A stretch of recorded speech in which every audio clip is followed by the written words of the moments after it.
Hi, Chuck Huber here for the Stata YouTube channel. Today I'd like to show you a new feature in Stata 16, Nonlinear Dynamic Stochastic General Equilibrium Models, also called Nonlinear DSGE models. You can use these models to, of course, estimate parameters, and then afterwards you can analyze the steady state, view the model solution, and examine identification diagnostics. These models also allow you to create tables of steady state values, the policy matrix, the transition matrix, the stability of the model, as well as model implied covariances. You can also generate predictions of things like expected values of the dependent variables, expected values of unobserved state variables, static one-step predictions, dynamic multi-step predictions, root mean squared error of the predictions, and you can also create impulse responses from these.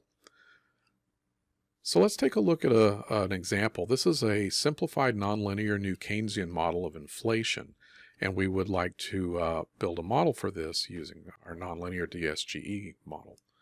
And so here I've opened the US macro data from across the web by typing webuse US macro 2. And here I've described the data, and we can see a list of the variables, the various variables that are contained in this data set. So here I have the example syntax to fit our model. Notice that we'll be applying two constraints to the model. We've defined them here at the top of our do file, and then we can apply those constraints as part of our fitting our model. The first 5 lines of the DSGE-NL command specify the 5 equations from our model. They are written in the command almost exactly as we wrote them in the formulas. We just enclose the parameters to be estimated in curly braces. We use Stata's f-dot notation to identify future values, then we use options to identify which variables are exogenous state variables, unobserved controls, and observed controls.